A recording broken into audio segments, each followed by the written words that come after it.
She told her father she'd be home soon. He read those words and went to bed thinking nothing of it. Someone else woke up the next day to an empty car in a Hyattsville parking lot, and then the nightmare. Surveillance cameras that showed a young woman approach a stranger's SUV, speak for a moment, and climb inside. By the end of that week, a body, a bright, recently graduated teenager, was discovered near Route 50, thrown from a bridge into the river below. The bones and the story left to the elements and then to us. What did she see in the dark that made her get out of her car? What did she see that made her walk toward a vehicle she did not know? What happened in those final minutes that turned a "I'll be home soon" into a mother's permanent silence? This is not a hypothetical. This is not a narrative lifted from a movie. This is Dakara Thompson. This is the text message that was the last time anyone heard from her. This is the surveillance that unspools the last choice she made in public. And this is the man who is now charged in her death. If you believe a young life deserves to be remembered fully, not forgotten between headlines, then do the only things that help stories like hers. Like this video, share it, and subscribe. Every share forces a quiet case into the light. If you watched and did nothing, if you scrolled past, you will always have to explain why you looked away. So like, share, and subscribe now. Do you hear that? A phone screen buzzing in the dark. A young woman typing fast, her words brief, almost casual. "I should be back soon." Her father replies with the same ritual comfort they always shared before bed. "I love you too. Good night." He had no idea those words would be the last. That message, that ordinary exchange of love, it is now frozen in time. A haunting echo of what would never come back. And let me tell you something, if you scroll away right now, if you treat this like just another story, you're helping her memory disappear. Do not do that. Like this video, comment her name, share it so her face and her life are never forgotten. Subscribe so her story does not fade into silence, because silence is the enemy of justice. Her name was Dakara Thompson, only 19, a high school graduate, a girl with the kind of plans you and I might take for granted. She had college possibilities ahead. She had just begun a nonprofit job to build her skills. She was part of Maryland's Service Year Option Program, eager to give back to her community. She loved the arts. She loved to laugh with friends. She loved her family deeply. Her mother remembers her as kind. Neighbors remember her as hardworking, the kind of daughter who helped at home, who texted often, who kept people close. Her life was ordinary, but fiercely hopeful. She wasn't chasing risk. She wasn't disappearing into danger.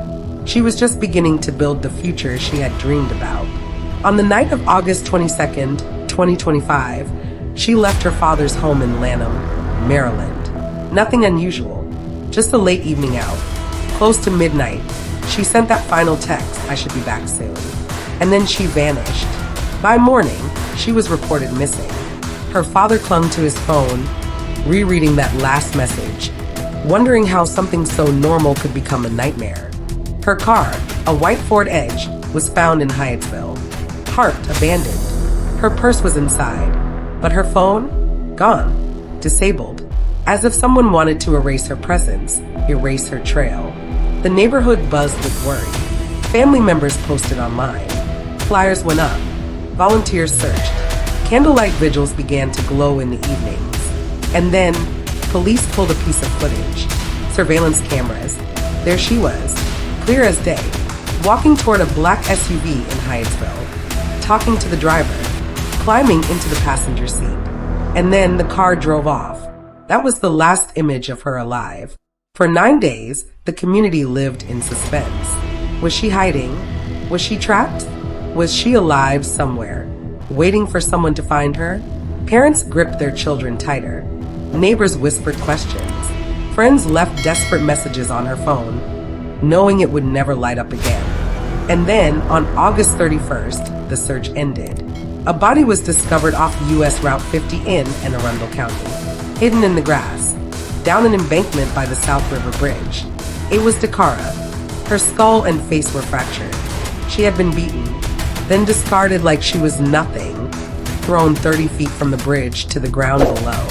The community's hope shattered. Her family's world collapsed. But the story did not end there. The investigation pointed to one man, Hugo Rene Hernandez Mendez, 35 years old, living in Bowie, Maryland. Police believe DeCara was taken to his home on Cambridge Drive. Inside his bedroom, they found chilling evidence: her blood, her hair, her fingernails, signs of a struggle, evidence that spoke louder than words. From there, detectives believe he killed her, then transported her body, crossing into Anne Arundel County, stopping at the bridge, and throwing her into the dark. A young woman's life ended violently. A father's last text turned into a memory that burns. Hernandez Mendez was arrested, charged with first and second-degree murder, held without bond. His immigration status revealed he was living in the United States illegally. But the why, the motive, remains unanswered. And that's what makes this story unbearable. Because DeCara didn't know what was waiting that night. She wasn't careless. She wasn't reckless. She was 19. Her last words weren't filled with fear. They weren't warnings. They were words every parent treasures. I love you too. Good night. Ordinary words, now extraordinary in their weight. So I ask you, what will you do with this story? Will you scroll away, pretend her life and her loss don't matter? Or will you take a second to honor her? To say her name, DeCara Thompson. Like this video right now. Comment her name below. Share it so that her story spreads, so that her life is not just another headline swallowed by time. Subscribe so that every stolen voice echoes louder. Because forgetting is easy, but remembering, that's the only way we fight back. DeCara's story is not finished until justice is complete. And justice begins with us refusing to let her be forgotten. Her father remembers that final text. I should be back soon. But she never came back. And the question that remains, who will keep her memory alive? August 22nd, the night she left home. The family's timeline is simple and painfully ordinary. DeCara left to get gas. She told her father she'd be back soon. It's a sentence families trade all the time. It's supposed to end with headlights pulling back into the driveway, a key turning in a lock. Instead, it ends in a camera frame. What surveillance and investigators later reconstructed is chilling in its simplicity. DeCara pulled into a parking lot in Hyattsville. Cameras captured her vehicle. Later, another angle. She's seen stepping out, walking away from her SUV toward Riggs Road. Minutes pass. She crosses into a separate lot. Then comes the image burned into every headline since, a black SUV. She approaches. A pause. A brief exchange with the driver. And then her decision to open the passenger door and climb inside. That was the last moment she was seen alive in public. That small, human act, getting into the car, is the hinge of the entire case. The hours that followed are a patchwork stitched together only after the fact. Her car abandoned, her purse inside, her phone missing, disabled, erased from the grid. Search parties forming, neighbors passing flyers hand to hand, family members blasting her photo on social media, pleading for someone, anyone, to have seen her. Her father sending texts into a void, her friends calling and calling, each unanswered ring carving deeper into the fear. Police scoured Hyattsville. They pulled surveillance footage from gas stations, shops, traffic cameras. Each lead created more questions than answers. Who was driving the black SUV? Why was her car left behind? How did a routine stop for gas turn into a vanishing? The community gathered. Vigils were held. Candles burned against the dark. Volunteers combed the roadsides, woods, and parking lots. Mothers told their daughters not to walk alone. Fathers gripped their children tighter. Everyone asked the same question: where is DeCara? 9 days passed. 9 days of silence from the phone that once buzzed with constant messages. 9 days of hope tangled with dread. Then came August 31st, the discovery that shattered hope completely. Her body was found in Anne Arundel County, down an embankment near the South River Bridge along Route 50. She had been thrown 30 feet from the highway above. The injuries told the rest: fractures to her skull and face, evidence of a violent end. The community's worst fears were confirmed. From there, the investigation accelerated. Detectives tracked the black SUV, traced phone records, and eventually All signs pointed to one man, Hugo Rene Hernandez Mendez, 35 years old, living in Bowie, Maryland. Inside his home on Cambridge Drive, police uncovered the pieces that told the hidden story. In his bedroom, blood, hair, fingernails, traces of Dakara, evidence of a struggle. The picture was no longer speculation. It was fact. Authorities believe she was lured or taken to his home. Something happened there, something brutal. From there, her body was driven away, carried across counties, and then discarded from a bridge in the middle of the night, left in the weeds below like she was nothing. Hernandez Mendez was arrested, charged with first and second-degree murder, held without bond. The details that emerged only deepened the ache. He was in the country illegally. His motive? Still unknown. No clear reason why a 19-year-old girl's life was taken so violently. For Dakara's family, the courtroom is no comfort. Her father still holds onto that last text, "I should be back soon." He still sees those words lighting up his phone, still hears the sound of her voice saying goodnight. Now, those ordinary words have become a memorial. For the community, the pain is collective. A girl who gave her time to service programs, who wanted to give back, who loved the arts, gone. A neighbor remembered for helping at home, for laughing with friends, for kindness, gone. What remains is the question of justice. Will a trial, a conviction, ever balance the loss? Or will the family always live in the shadow of that night, replaying the ordinary decision to leave for gas, replaying the moment on the surveillance tape when she walked toward the black SUV? Imagine this. A patrol car slows along Route 50. The officer steps out, scanning the grassy embankment by the South River Bridge. And then, the sight that ends 9 days of hope. A body, broken, abandoned, hidden in the weeds. It is Dakara Thompson. If you think you can just scroll past that image, if you think her name doesn't deserve to be remembered, don't. Don't be complicit in her erasure. Like this video now. Comment her name. Share her story. Subscribe so her memory doesn't vanish into silence. Because silence is what kills twice. August 31st. 9 days since her father's last text. 9 days of unanswered calls, of vigils and flyers, of neighbors lighting candles and praying. 9 days in which every possibility remained alive until this moment. Authorities confirmed the body belonged to 19-year-old Dakara Thompson. The injuries were devastating. Fractures to her skull and face.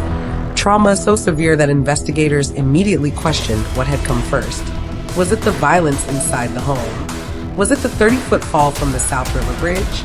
Did she suffer both before her body ever struck the ground? That embankment became the turning point. What had begun as a missing person case was now officially a homicide. For her family, the discovery shifted the weight from searching to grieving. For investigators, it shifted the urgency from finding her to finding who had done this. The location itself spoke volumes. The South River Bridge is busy, stretching across a major artery between Anne Arundel County and Annapolis. To throw a body from that height requires not just cruelty, but calculation. The choice of location raised questions. Why there? Why take her across counties? Why discard her in a place so visible, yet so easily overlooked by traffic rushing past? The answers would come slowly, piece by piece, as detectives retraced Dakara's final hours. Her white Ford Edge had already been recovered days earlier in Hyattsville. Inside, her purse, missing her phone. By the time her body was found, those details clicked into place. This was not a disappearance by choice. This was something else, something deliberate. Charging documents later described the brutality plainly. Investigators stated she was discarded from the bridge, thrown into the South River's embankment, a fall of more than 30 feet. It was not just murder, it was disposal. As though her life had been stripped of value. That detail, the act of discarding, cut deepest. It showed contempt. It showed intent to erase. The discovery did two things at once. It gave her family an answer, but the kind of answer no one wants. Their questions about where she was ended, but the questions about why, about how, only grew sharper. The footage of her walking toward the black SUV, the abandoned car, the blood and hair later found in a stranger's bedroom. the bridge, the embankment. Each clue stacked into a timeline, but the story between them, the minutes unrecorded, the words unspoken, remains hidden. The days after her disappearance were filled with voices. Friends, family, neighbors, each remembering details in fragments. Where she said she was going, what route she might have taken, whether she could have known the driver of that black SUV. Testimony clashed with testimony, like puzzle pieces from different boxes. Police emphasized what they had, video evidence. The frames were clear enough. Dakara speaking with the driver, then entering the vehicle from the passenger side. In official charging documents, investigators used the word willfully. She willfully entered the car. That single word carried enormous weight. It suggested agency. It suggested familiarity. But her family, her community, they pushed back. Couldn't a brief conversation hide manipulation? Couldn't a single moment conceal pressure, fear, or coercion invisible to the camera's cold lens?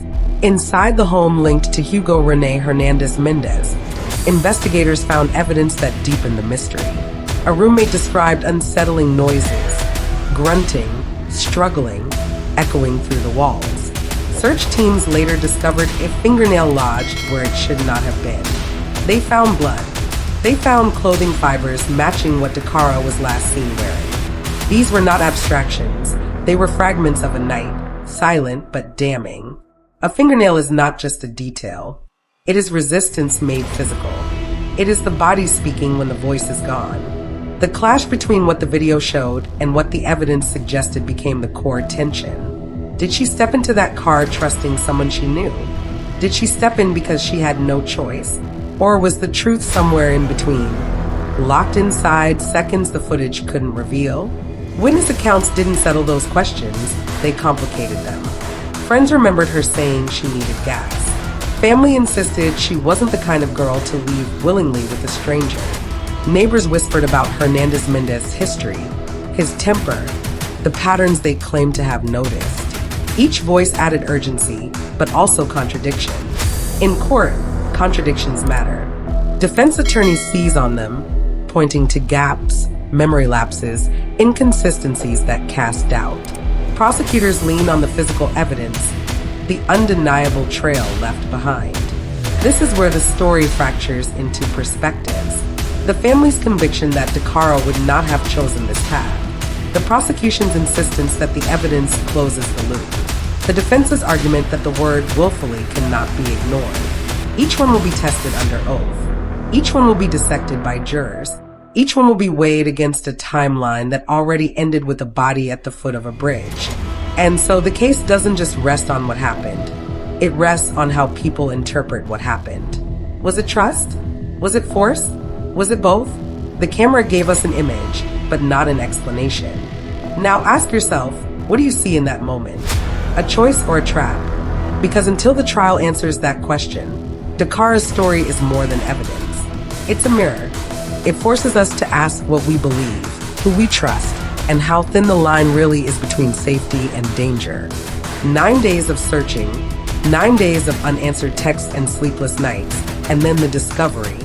A young woman, Dakara Thompson, found discarded near a highway.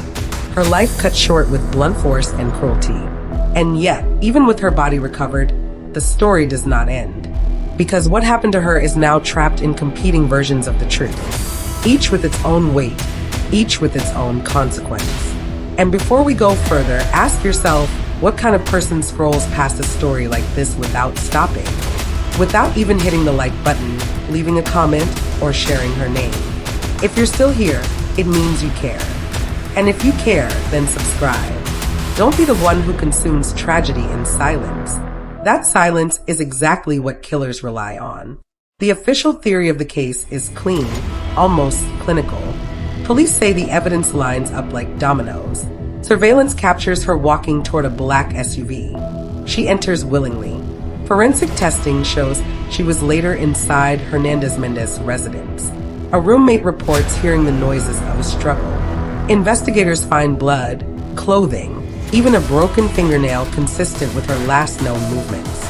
From there, they allege the violence escalated, leading to her death and her body being thrown from a bridge into the South River. That theory is direct. It's the scaffolding on which prosecutors will build their trial. And for them, it is enough. But for Dakara's family, the official account is not the whole story. They know her as a girl full of plans, filled with ordinary hope, college, career, independence. Her last text spoke of nothing but love and normality. And so their theory is built on trust betrayed. They believe she was manipulated, lured, or coerced. That what appears as voluntary entry into a vehicle was in fact the opposite. A moment of vulnerability exploited. For her parents, her neighbors, her friends, this was not chance, it was a trap. And that framing drives their plea for justice, not only in the courtroom but in the community. And then there are the independent theories. Commentators, journalists, online sleuths, they widen the lens. Some ask whether Hernandez-Mendez's prior arrest and immigration record should have barred him from walking free in the first place. Could a different system, stricter oversight, have prevented Dakara's death? Others draw connections to broader patterns. Young women targeted under ordinary circumstances pulled into situations they don't fully control. In some corners of the internet, her case is analyzed alongside stories of trafficking, coercion, and opportunistic violence. These discussions remain speculative until trial evidence speaks. But speculation shapes public opinion, and public opinion exerts its own pressure on the legal system. Independent voices even argue that what happened might not have been premeditated, but opportunistic, an act of violence seized in a single moment. A chilling reminder that sometimes tragedy doesn't require planning, only opportunity. 3 theories, then. The official, structured around evidence and procedure. The families, anchored in grief and the conviction that she was deceived. And the outsiders, who cast the story against a broader, harsher landscape of systemic failure and social vulnerability. But here's the cruelest part. Only one of these theories will survive a courtroom. The others will remain as memories, as whispers, as speculation. And until that moment arrives, every version of her story competes for space in the public conscience. And I have to ask you this, what space will you give it? Will you watch quietly and move on? Or will you press pause on your own comfort to keep Dakara's name alive? Subscribe, comment, and share. Not tomorrow, not later, now. Because if you won't, then ask yourself why. Why stay silent when silence is what erases her? The air heavy, the silence deliberate, every eye fixed on the space where arguments will rise and fall. This is where Dakara Thompson's story will be put on trial, not just her death, but the meaning of her final moments. Every word, every frame of video, every piece of evidence becomes a weapon in a battle between truth and doubt. And before we step inside that courtroom together, let me remind you of this. Justice is not inevitable. It does not arrive on its own. It must be fought for, demanded, kept alive. And if you're watching this without clicking subscribe, without sharing her story, then you're quietly letting her fight fade away. Don't be that person. Do it now. Because the algorithms won't save her memory, only you will. The prosecution strategy is straightforward, but devastating. They will lean on what they call the chain of evidence.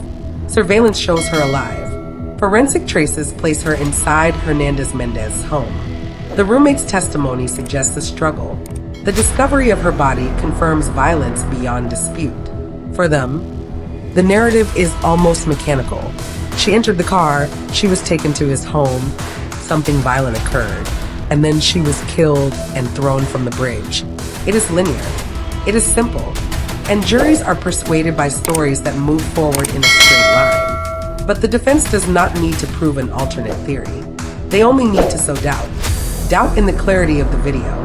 Doubt in the interpretation of the evidence. Doubt in the credibility of witnesses. Expect them to seize on the word willfully, the idea that she entered that SUV of her own volition.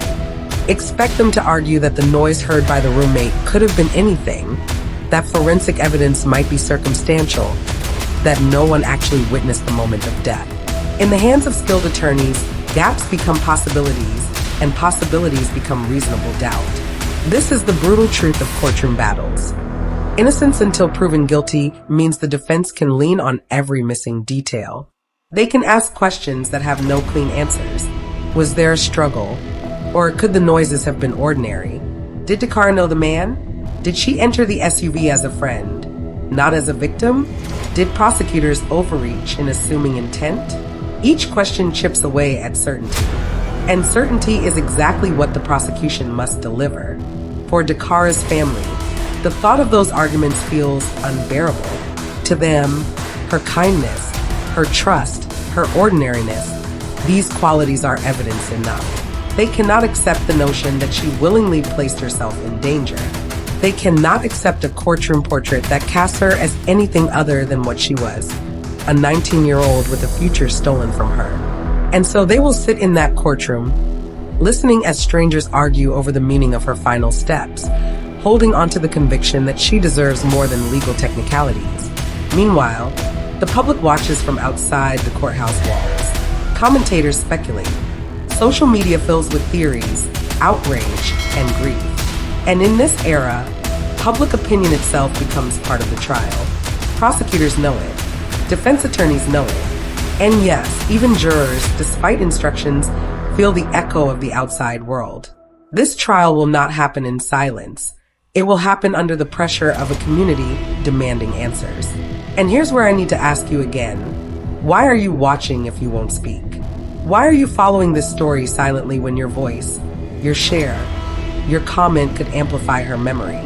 If you can't subscribe, then say why in the comments. Let the world know your reason. Because silence is a choice, and in this story, silence is complicity. So what happens next? Prosecution and defense will prepare to clash over a timeline that already feels fragile. Each side will rehearse arguments, call witnesses, dissect evidence. But in the end, it all circles back to one haunting question. Was Dakara's death the outcome of trust misplaced or violence planned? And the jury's answer to that question will decide not only Hernandez-Mendez's fate, but the meaning of her last night alive. Imagine the weight of a courtroom when every eye turns toward one man. A man accused not only of murder, but of betrayal so grave it rattled an entire community. His name is Hugo Rene Hernandez-Mendez. And according to prosecutors, he is the last person Dakara Thompson was ever seen with alive. Now stop here for a second. If you're watching this right now and you haven't already subscribed, ask yourself this. If a case this chilling, this close to home, doesn't make you want to stay informed, what will? Don't scroll past tragedies and then wonder later why justice fades into silence. Like, comment, share, and subscribe now. Because silence only helps the accused, never the victim. Charging papers lay out the state's theory with an unforgiving hand. Surveillance footage captures Dakara stepping into the passenger seat of Hernandez-Mendez's black SUV. Inside his home, investigators say they found traces of her presence, a fingernail torn in a struggle, blood that could not be explained away, and clothing items that matched what she wore in those final images. In court documents, the prosecutors were clear. They believed Dakara was killed inside that residence, then her body discarded off a bridge like evidence, not a human being. The official record from Prince George's County tells us Hernandez-Mendez is facing charges of first-degree and second-degree murder. A double blow of accusations that, if proven, would ensure he never walks free again. But here's the heavy truth. As of now, there has been no verdict, no sentence, no gavel strike announcing justice served. Hernandez-Mendez sits behind bars without bond, waiting for the trial that will either condemn him for life or leave questions echoing in the community.